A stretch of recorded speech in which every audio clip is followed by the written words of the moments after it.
రీకా valley magnetic city luxury villa plots Hyderabad Bengaluru highway కి ఆనుకొని ఉన్న ready to construction project Microsoft data center pharma సిటీకి అతి సమీపంలో ఉంది. ఆంధ్రప్రదేశ్లో అన్న చెల్లెళ్ళ అనుబంధం కాస్త రెండు పార్టీల వైరంగా తయారైంది. ఏదైతే ఆంధ్రప్రదేశ్ రాష్ట్రంలో పిసిసి అధ్యక్షురాలుగా బాధ్యతలు చేపట్టినటువంటి వైఎస్ షర్మిల తన సోదరుడు ఏదైతే జగన్మోహన్ రెడ్డి సీఎంగా వ్యవహరిస్తున్నటువంటి వైఎస్ఆర్సీపీ పార్టీ పైన కావచ్చు, స్వయంగా జగన్మోహన్ రెడ్డినే ఉద్దేశిస్తూ కూడా అభివృద్ధి శూన్యం అంటూ చేస్తున్నటువంటి వ్యాఖ్యలు వైరల్ అవుతున్నటువంటి పరిస్థితి. దానిపైన ఇటు వైసీపీ మంత్రులు కూడా స్పందిస్తూ షర్మిల నిజంగానే వైఎస్ ఆశయాలను కనుక పాటించేదైతే వేరే పార్టీ నెలకొల్పుకోవాలి, కానీ ఏదైతే ఇటు వైఎస్ఆర్ కుటుంబానికి ద్రోహం చేసినటువంటి కాంగ్రెస్లో చేరడం ఏంటి అని ఎద్దావా చేస్తున్నటువంటి పరిస్థితి. అయితే ఈ రెండింటి విషయాలపైన మనతో మాట్లాడడానికి మాజీ కేంద్ర మంత్రి చింతామోహన్ ఉన్నారు. సార్ నమస్తే. నమస్తే సార్, ఏంటి కాంగ్రెస్లో పిసిసి అధ్యక్షురాలుగా బాధ్యత చేపట్టినటువంటి షర్మిల తన పదవికి న్యాయం చేస్తూనే ఒకవైపు సొంత సోదరుడని కూడా లేకుండా మంచి వ్యాఖ్యలు చేస్తున్నటువంటి పరిస్థితి. ఈ వ్యాఖ్యలపైన ఇటు వైసీపీ మంత్రులు కావచ్చు, లేదా సజ్జలు కావచ్చు, వైవి కావచ్చు, వీళ్ళందరూ కూడా స్పందిస్తున్నటువంటి పరిస్థితి. కాంగ్రెస్ నిజంగా వైఎస్ఆర్ ఫ్యామిలీకి ద్రోహం చేసింది, అదేవిధంగా ఏపీకి ద్రోహం చేసినటువంటి పార్టీలు వైఎస్ షర్మిల చేరడం ఏంటి అని ఎద్దేవాగా మాట్లాడుతున్నారు. రాజశేఖర్ రెడ్డి మీకు తెలియదు, నాకు బాగా తెలుసు. 52 సంవత్సరాలుగా ఆయన తెలుసు. 1972 నుంచి ఆయన హౌస్ సర్జన్గా, నేను ఎంబీబీఎస్ మొదటి సంవత్సరంలో చదువుకునేవాళ్ళం. ఆయన ఇళ్ళు, ఆయన రూము, నా రూము కిటికీలు తెరిస్తే చూసుకుంటూ పళ్ళు దొంకునేవాళ్ళం. అందరం కలిసి ఒకటే బాత్రూమ్ పోయి అక్కడ స్నానాలు కూడా చేసేవాళ్ళం. స్నానాలు చేసేటప్పుడు చలికి పాటలు కూడా పాడేవాళ్ళం. ఆ రోజు నుంచి నాకు రాజశేఖర్ రెడ్డి తెలుసు. రాజశేఖర్ రెడ్డిని మంత్రి చేసింది కాంగ్రెస్ పార్టీ. రాజశేఖర్ రెడ్డిని పిసిసి ప్రెసిడెంట్ చేసింది కాంగ్రెస్ పార్టీ.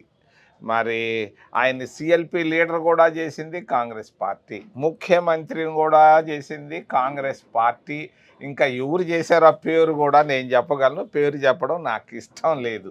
రాజశేఖర్ రెడ్డి నేను కావాలని చెప్పేసి కమ్యూనిస్టులు, సిపిఎం లీడరు హరికిషన్ సింగ్ సుర్జిత్ సోనియా గాంధీకి చెప్పాడు 2004లో, సోనియమ్మ బెటర్ అమ్మా, ఈ చింతామోహన్ ముఖ్యమంత్రి చెయ్యమ్మా అని అడిగితే, కాదు నేను చేయలేనని చెప్పి రాజశేఖర్ రెడ్డిని ముఖ్యమంత్రి చేసింది సోనియా గాంధీ గారు.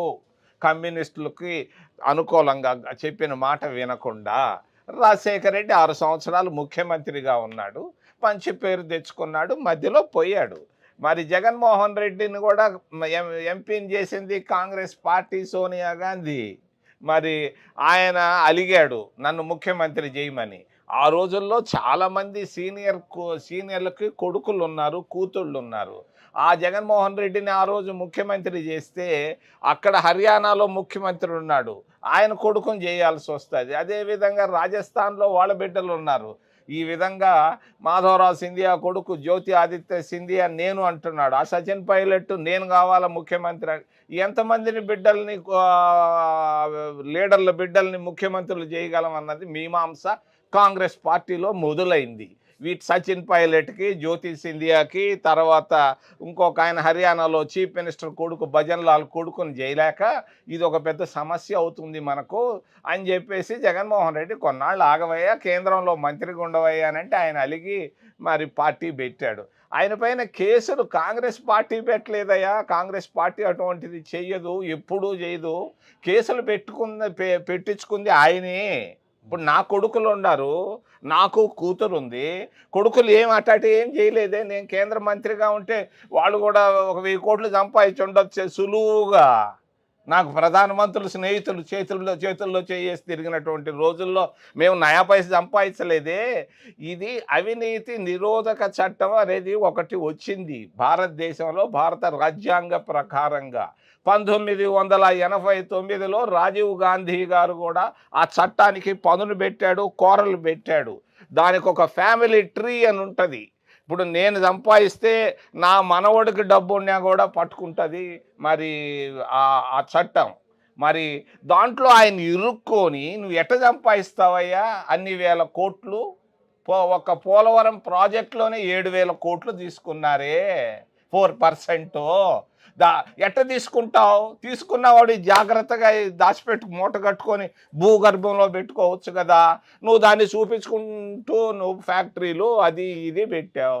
వాడు చట్టం చేసేదానికి వాడు చట్ట అధికారి. వాడు వచ్చాడు, నీకు చట్టం చుట్టం కాదు, నువ్వు తప్పు చేస్తే పట్టుకుంటుంది. వాళ్ళు పట్టుకున్న తర్వాత ఇప్పుడు ఆయన తీసుకోపోయి కేసుల్లో పెట్టకపోతే, జైల్లో పెట్టకుండా ఇక ఇంట్లో పెట్టి సింహాసనం ఎక్కిస్తారా? అంటే వైఎస్ రాజశేఖర రెడ్డి ముఖ్యమంత్రిగా ఉన్నప్పుడే అవినీతి అంత ధరకు ఎక్కడి నుంచి వచ్చింది ఆయనకి ఈ డబ్బు అంతా? నా దగ్గర అప్పులు తీసుకునేవాడు రాజశేఖర రెడ్డి, తిరిగి ఇచ్చేవాడు కాదు. మరి 10 సార్లు తీసుకున్నాడు. ఎక్కడి నుంచి వచ్చింది? నా కొడుకు రాని డబ్బు ఆయనకి ఎక్కడి నుంచి వచ్చింది? ఎట్టొస్తుంది? మరి ఇవన్నీ చట్టంలో చాలా సమస్యలు ఉన్నాయి, జాగ్రత్తగా ఉండాలి. ఇది ఎట్టపోతే జాగ్రత్తగా. ఒక ఆయనకు నల్లు ప్రసాద్ యాదవ్ ఎందుకు కేసుల్లో పడ్డాడు, ఆడ జైల్లో పోయాడు?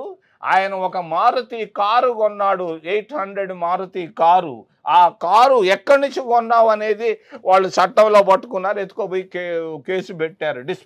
డిఏ కేసుల్లో నుంచి అన్నీ తోడారు, ఎత్తుకోపోయి జైల్లో పెట్టారు. మరి ఆయనకి ఈయనకి ఏంది తేడా? లల్లు ప్రసాద్ యాదవ్కి మరి జగన్మోహన్ రెడ్డికి తేడా ఏంది?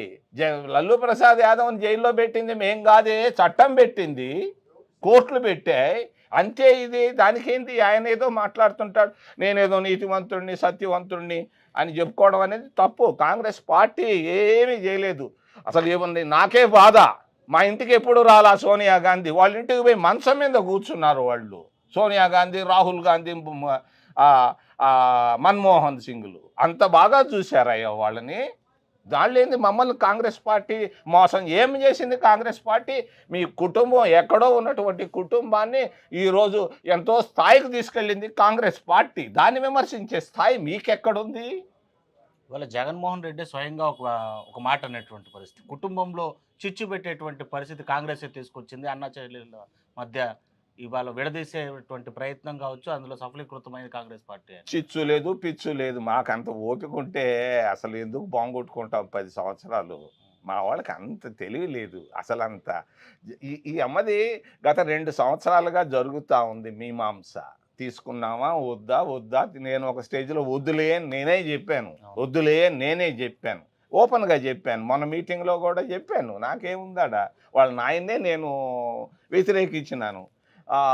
ఆ పరిస్థితుల్లో మా వాళ్ళకి అంత తెలివి ఉంటే అసలు మోడీ ప్రధానమంత్రి ఎట్ట అవుతాడా? కాడు. మా వాళ్ళు అటువంటి జోలికి పోయేవాళ్ళు కాదు. ఆ అమ్మ వచ్చింది, ఆడెవరో సునీల్ కొనుగోలు అని ఒక అబ్బాయి ఒకడు రిపోర్ట్ ఇచ్చాడు, ఈ అమ్మ బెస్ట్ అన్నారు. ఈ అమ్మ వచ్చింది, భర్త వచ్చి కలిసిన తర్వాత కొన్నాళ్ళుగా దాన్ని పెండింగ్ పెట్టారు. చివరి క్షణంలో మాకు రుద్రరాజుని మార్చాలనుకున్నాం. రుద్రరాజు బదులు ఎవరిని పెడితే బాగుంటుందని అంటే ఆ సునీల్ కొనుగోలు చెప్పాడు, ఈ పాప అయితే బాగుంటుందని యాక్సెప్ట్ చేసాం. అంతే, దానికి ఏముంది? చుచ్చేంది, పిచ్చేంది. ఇప్పుడు సోనియా గాంధీ, ఇందిరాగాంధీ కుటుంబంలో 2 డివైడ్ అయ్యారు, మేనకా గాంధీ, సోనియా గాంధీ. అది ఎవరు పెట్టారా? ఇప్పుడు సహజమయ్యా. ఆ అమ్మ చాలా చక్కటి నిర్ణయం తీసుకుంది. ఎవరు? షర్మిలమ్మ. నేను మొన్న చెప్పాను మా మీటింగ్లో, నువ్వు చాలా తెలివంతురాలమ్మ, చాలా సమయస్ఫూర్తి ఉంది, మీ నాయన కంటే తెలివైనవి, నువ్వు మంచి నిర్ణయం తీసుకున్నావు, నేను హృదయపూర్వకంగా అభినందిస్తున్నా. ఆయన తీసుకున్న నిర్ణయం ఇది, మేం చేసేది ఏముందేడా? మీరు అన్నట్టుగానే ఇంతకుముందు ఏదైతే పిసిసి అధ్యక్షురాలుగా బాధ్యతలు స్వీకరించక ముందు మీరు కూడా అభ్యంతరం వ్యక్తం చేశాను. అది నా రైట్. ఇప్పుడు తీసుకున్న వారం రోజులు గడుస్తుంది, ఆ పనితనం చూస్తున్నటువంటి పరిస్థితి ఎలా అనిపిస్తుంది? అరే మాట్లాడడం ఆ రోజు వద్దనేది కరెక్ట్ కాదేమో అనేటువంటి అవన్నీ భారతదేశ రాజకీయాలని పివి నరసింహారావుని వ్యతిరేకించాను, అటల్ బిహారీ వాజ్పేయిని వ్యతిరేకించాను, ఎన్టీ రామారావుని వ్యతిరేకించాను. మొన్న చంద్రబాబు నాయుడిని అరెస్ట్ చేస్తే నేనే పోయి రాజమండ్రిలో పోయి తప్పు అని చెప్పాను. నా మనసాక్షి అలా చెప్పింది. ఏమి అది ఆ రోజు నిర్ణయం, అది ఈరోజు నిర్ణయం వేరు. ఈరోజు మొత్తం ఆ అమ్మాయి వచ్చి ఫస్ట్ మహిళా కాంగ్రెస్ ప్రెసిడెంట్ అయింది, ప్రదేశ్ కాంగ్రెస్ ప్రెసిడెంట్ అయింది. నేను తడ దగ్గర ఒక మత్స్య కార్మిక ఒక లేడీని కలిశాను, వాళ్ళని పట్టపోళ్ళు అంటారు. నేను ఈ ప్యాంప్లెట్ చూపించి అడిగితే ఈ ప్యాంప్లెట్లో ఈ అమ్మ ఎవరంటే చెప్పేసింది, ఆ అమ్మ షర్మిలమ్మ అని చెప్పేసింది. మరి ఈ అమ్మ ఎవరంటే ఇందిరమ్మ అని చెప్పింది. ఈయన ఎవరు అంటే చెప్పలేకపోయింది. అంటే ఆమె వెరీ పాపులర్. నాకు సంతోషం అయింది దానికి. ఒక పార్టీ మేము ఒక నిర్ణయం తీసుకున్న తర్వాత మేము పార్టీ నిర్ణయాన్ని మేము గౌరవిస్తాం, ఏ నిర్ణయాన్ని అయినా. సో ఏంటి సార్ ఇప్పుడు పిసిసి అధ్యక్షులుగా అయిన తర్వాత ఇటు ఏపీలో పరిణామాలు ఇంకా ఎన్నికలు దగ్గర పడుతున్నటువంటి పరిస్థితుల్లో ఎజెండా ఏంటి, కార్యాచరణ ఏంటి? మాకు ఒక జెండానయ్యా. అజెండా ఏమీ లేదు. జనాల దగ్గర పోయి ఇంటింటికి తిరిగి దండం పెట్టుకొని ఓటు అడుగుతున్నాం. ఓకే. మాకు ఓట్లు వస్తున్నాయి. ప్రజల్లో ప్రభంజనం మొదలైంది. మీరందరూ తార్ రోడ్ల పైన ఆకాశం చూస్తా సెల్ ఫోన్లో సర్వే చేస్తా మీకు అర్థం కావటంలే. నేను ఇంటింటికి వెళ్ళి కళ్ళల్లో కళ్ళు పెట్టి నేను సర్వే చేస్తున్నాను. మాకు ఎస్సీల్లో మొత్తం 100% ఓటు వస్తూ ఉంది. మరి ముస్లింల్లో 100% ఓటు వస్తూ ఉంది. క్రైస్తవుల్లో 100% ఓటు వస్తుంది. మరి నిరుద్యోగుల్లో మెజారిటీ మాకు ఓటు అయిపోతున్నారు. మహిళల్లో మెజారిటీ ఓటు అయిపోతున్నారు. ఉద్యోగస్తులు, ప్రభుత్వ ఉద్యోగస్తులు మేము ఇస్తానన్నాం పాత పింఛన్ విధానానికి, మాకు ఓటేసి దానికి తయారైనారు. ఉపాధ్యాయులు మాకు తయారుగా ఉన్నారు. అంగన్వాడీ వర్కర్లు మాకు తయారుగా ఉన్నారు. సర్పంచులు మాకు తయారుగా ఉన్నారు. మరి విద్యావంతులు, వ్యాపారవేత్తలు కూడా, విద్యావంతులు ఒకప్పుడు పోయేవాళ్ళు అని పోయేవాళ్ళు కూడా చూస్తున్నారు. ఆపి అయ్యా మీ 2 ప్రాంతీయ పార్టీలు చూసాం, బాగా విసిగిపోయినాం అని వాళ్ళే చెప్తున్నారు. మాకు ఆ పార్టీ వద్దు, బీజేపీ వద్దు, మీరే రావాలని చెప్తున్నారు. వ్యాపారస్తులు కూడా చెప్తున్నారు. ఎందుకు చెప్తున్నారు మీరు అప్పుడు మాకు ఓటేసేవాళ్ళు కాదంటే జిఎస్టీ బాధుడు ఎక్కువైంది, మేము తట్టుకోలేకపోతున్నాం, మీరే మేలయ్యా అని చెప్తున్నారు. ఇది పరిస్థితి. ఈ పరిస్థితులు తెలియకుండా మరి మనం ఏంటంటే ఇంట్లో కూర్చొని అంచనాలు వేస్తున్నాం. వాస్తవం ఇది. Okay sir, right, thank you. So అది మొత్తం మీద ఏదైతే పిసిసి అధ్యక్షురాలుగా, మొదట మహిళా అధ్యక్షురాలుగా షర్మిల నియామకము ముందు వ్యతిరేకించినప్పటికీ ఇప్పుడు ఆమె బాధ్యత చేపట్టాక తనదైన శైలిలో మంచి పనితనంతో ముందుకు దూసుకెళ్తుంది. ఏదైతే కాంగ్రెస్ పార్టీ అన్న చెల్లెల మధ్య కావచ్చు, వైఎస్ కుటుంబంలో చిచ్చు పెట్టింది, ద్రోహం చేసింది అనేటువంటి మాటని తీవ్రంగా ఖండిస్తున్నాను. ఇవాళ వైఎస్ రాజశేఖర రెడ్డి కుటుంబం ఆ స్థాయికి ఎదిగింది అంటే ఒక్క కాంగ్రెస్ పార్టీ వలనే. అదేవిధంగా రాజశేఖర రెడ్డి ముఖ్యమంత్రిగా ఉన్న హయాంలోనే జగన్మోహన్ రెడ్డి చేసినటువంటి అవినీతికి జైలుకెళ్ళాడు తప్ప కాంగ్రెస్ పార్టీ ఏ కక్షపూరితమైనటువంటి చర్యలు జగన్మోహన్ రెడ్డి పైన చేపట్టలేదు. ఇంకా ఎంపీగా అవకాశం కల్పించింది తప్ప అనేసి రాబోయే రోజుల్లో ఆంధ్రప్రదేశ్లో కాంగ్రెస్ ప్రభంజనం మొదలైందని కూడా చింతామోహన్ చెప్తున్నటువంటి పరిస్థితి. వీడియో జర్నలిస్ట్ అయితే Lokesh reporting for RTV Tirupati. మరిన్ని వీడియోస్ కోసం ఛానల్ ని సబ్స్క్రైబ్ చేయండి. లేటెస్ట్ అప్డేట్స్ కోసం వాట్సాప్ ఛానల్ ని ఫాలో చేయండి. అండ్ లింక్ డిస్క్రిప్షన్ లో ఉంది.